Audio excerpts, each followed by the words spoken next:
आज मैं आपको पीले दांत वाली बहू की कहानी सुनाऊंगी। नीतू कभी भी ब्रश नहीं करती थी। उसे कितनी बार उसके माँ बाप ने डांटा, लेकिन उसका कोई असर उसे नहीं हुआ, जिस कारण उसके दांत पीले पीले हो जाते थे शादी के बाद। अरे बहू, वैसे तो तुझ में कोई कमी नहीं है, पर तेरे दांत दांत इतने पीले कैसे हैं बेटा? कैसे है मतलब? कोई सर्जरी थोड़ी ना कराई है। वो तो क्या नाम, मैं ब्रश नहीं करती थी तो पीले हो गए। अब क्या करूं? आप कहे तो लाल करवा लूं या फिर काले? यार ये क्या है, क्यों माँ से लड़ रही हो? लड़ रही हूँ? अरे मैं लड़ रही हूँ या ये बोल रही है कि दांत पीले है, पीले? अरे तपस्या थोड़ी ना की है इन्हें पीले करने के लिए। बकायदा ब्रश नहीं किया है 20 साल तक, तब जाकर। छी, कैसी बात कर रही हो? ये उस वक्त तो पीले नहीं थे जब हम लोग तुम्हें देखने आए थे। अरे तब साफ करवा लिया होगा डेंटिस्ट के पास जाकर। अब देखो कैसे पीले पीले लग रहे हैं। नीतू सास के तरफ गुस्से से देखती है। फिर शुरू हो गई पीले पीले पीले।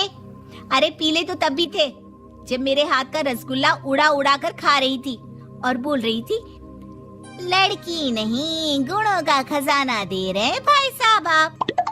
खैर, अब वो लोग करते भी तो क्या करते, पीले दांत वाली बहू पल्ले पड़ी थी तो झेलना तो था ही। एक दिन कीर्तन में रंजना गाना गा रही थी। अरे कमला बहन, माँ का द्वार है, यहाँ तो सब शुद्ध होकर आते हैं, फिर अपनी बहू को ब्रश भी नहीं करवाती तुम। दूर से पीले पीले दांत भक्ति में बाधा उत्पन्न कर रहे हैं। अरे कोई 2 साल के बच्चे थोड़ी ना लेकर आई हूँ मैं बहू बनाकर। अच्छी खासी लड़की है, अरे कैसे करवाऊं ब्रश? ये तो उसे खुद करना चाहिए ना। अब माँ बाप तो इसके जैसे तैसे निपटा दिए, ये नहीं सोचा कि सास कैसे संभालेगी। सास बहू को लेकर घर आ जाती है, लेकिन सोच लेती है कि अब इसे लेकर कहीं नहीं जाएगी। अगले रोज बहू कहती है, अरे क्या हो गया, मंदिर नहीं जाना क्या? कीर्तन का वक्त हो रहा है। मेरी मधुर वाणी से कान्हा जी जागते हैं और सोते हैं। आप तो जानती है ना उनकी भक्ति में कितना मन लगता है मेरा। वो क्या है ना, तबीयत ठीक नहीं लग रही है मेरी, आराम करूंगी मैं। तबीयत ठीक नहीं लग रही? अभी तो मिथुन के गाने पर नाच रही थी आप, और अब बोल रही है कि तबीयत ठीक नहीं लग रही। अरे भक्ति में मन लगा लो सासू माँ, ऊपर जाना है, क्या मुंह दिखाओगी आप? हाँ? सास को बहू की बात पर गुस्सा आ जाता है। मैं क्या मुंह दिखाऊंगी, इसकी चिंता तो ना कर, समझी? अपने मुंह की चिंता कर, जो ये पीले पीले दांत लेकर हर जगह पहुंच जाती है। पता है लोग कितना मजाक बनाते हैं। ना जी ना, मैं नहीं जाना कहीं तेरे साथ। तो ये बात है। कोई ना, मत जाओ, मैं अपने कमरे में ही बैठकर भक्ति कर लूंगी। ऊपर वाला दांत थोड़ी ना देखता है, मन देखता है, भावना देखता है। और अरे बस बस, तू सब कुछ दिखा, बस ये सफेद चमकदार दांत ना दिखाना किसी को, है? जा यहाँ से। बहू को सास की बात का कोई फर्क नहीं पड़ता। वो तो जैसी थी वैसी ही रह जाती है। सुबह नहाकर किचन में खाना बनाना, फिर खाना खाना, कीर्तन भजन करना और सो जाना। एक दिन, माँ जी मैं सहेली के घर जा रही हूँ, शाम को लेट आऊंगी। हाँ हाँ तो जाना, मैंने कौन सा तेरी आरती करनी है घर पर बैठकर। रंजना सहेली के घर जाती है, जहाँ वो पार्टी में जाने की तैयारी कर रही होती है। अरे शिखा, कहाँ जाने की तैयारी कर रही है? मैं गलत वक्त पर आ गई क्या? अरे नहीं यार, उल्टा सही वक्त पर आई है। मैंने ये साड़ी और ज्वेलरी निकाली है यार, शाम को इनके ऑफिस की एक पार्टी में जाना है। बताना कैसा लग रहा है ये सब? नहीं यार, इस ड्रेस के साथ तो वो वाली ज्वेलरी अच्छी लगेगी। हाँ हाँ सही बोल रही है, मैंने ध्यान ही नहीं दिया। वैसे तो हमेशा से मस्त फैशन सेंस रखती है। तो बड़ा जाती होगी ना पति के साथ पार्टी में। रंजना कुछ नहीं बोलती, बस सोचती है कि यार काश ये बात सही हो जाती, पर मैं क्यों नहीं जाती पार्टी में?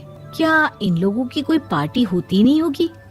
रंजना घर आती है और रात में पति से सवाल करती है, एक बात बताइए, आप मुझे किसी पार्टी में क्यों नहीं ले जाते? क्या आपकी यहाँ ऑफिस में पार्टी नहीं होती? पति बेचारा क्या कहता कि दांत पीले हैं तुम्हारे इसलिए। अरे कोई पार्टी होती नहीं हम लोगों के ऑफिस में, तो कहाँ से लेकर जाऊं? और मार्केट, मॉल, कहीं वीकेंड घूमना, कहीं तो। अरे यार, सारे हफ्ते में एक छुट्टी मिलती है, तो सोचता हूँ कि आराम ही कर लूं। क्यों? रंजना मन मार के रह जाती है। पहले कभी सास के साथ मंदिर जाया करती थी, लेकिन वो भी सास ने ले जाना बंद कर दिया। घर बैठी बैठी रंजना बोर हो जाती है। तभी उसे आइडिया आता है और वो मायके जाने का सोचती है। सासू माँ, 2 दिनों के लिए मम्मी के घर जा रही हूँ। अच्छा ठीक है, आराम से जा। और हाँ, माँ से कुछ अच्छी आदत सीख कर आना कि कैसे शरीर के हर भाग की तरह दांतों की सफाई भी जरूरी होती है, समझी? शुरू हो गई ना आप। वो लोग आपकी तरह नहीं है कि छोटी छोटी बात का बतंगड़ बना दे। उन लोगों के लिए मैं मायने रखती हूँ, ना कि मेरे पीले पीले दांत। रंजना माँ को बिना बताए उन लोगों को सरप्राइज देती है, लेकिन जैसे ही वो दरवाजे पर पहुंचती है, अंदर देखती है कि घर वाले कहीं जा रहे होते हैं। अब माँ, काश रंजना दीदी के दांतों वाली प्रॉब्लम नहीं होती, तो वो भी हम लोगों के साथ चलती ना बुआ जी की बेटी की शादी में। हाँ बेटा, लेकिन अब उसे कौन समझाए कि उसको उसके पीले दांत नहीं दिखते, लेकिन उसके आसपास के लोगों को कितना एम्बैरेसिंग फील कराते हैं। मुझे तो कितनी बार उसके स्कूल की टीचर ने शिकायत की कि उसके साथ कोई लड़की बैठना भी नहीं चाहती, और ना ही कॉलेज में कोई उससे बात करना चाहता था। लेकिन पता नहीं क्यों उसे ये बात समझ में ही नहीं आती। कोई कमी नहीं है उस लड़की में, बस यही कि दांत पीले हैं। वो तो भला हो जीजा जी और उनकी माँ का, जो दीदी को जैसी है वैसे ही रखा हुआ है। रंजना को अपने घर वालों की बात सुनकर बहुत दुख होता है। वो सोचती है कि वो क्या करे, लेकिन फिर वो सीधा डेंटिस्ट के पास जाती है, अपने दांत चमकाती है और कसम खाती है कि वो रोज ब्रश करेगी। और क्या हो गया? तुम तो 2 दिनों के लिए गई थी ना, पर कोई ना, अच्छा है, चलो आ गई तो। रंजना सास के सामने आकर खड़ी हो जाती है और पूरी स्माइल करती है, उसके चमकदार दांतों को दिखाती हुई। हैं? चले मंदिर? माँ, मुझे माफ कर दीजिए, मैंने आप लोगों को बहुत एम्बैरेसिंग फील करवाया। मैं आज से रोज ब्रश करूंगी।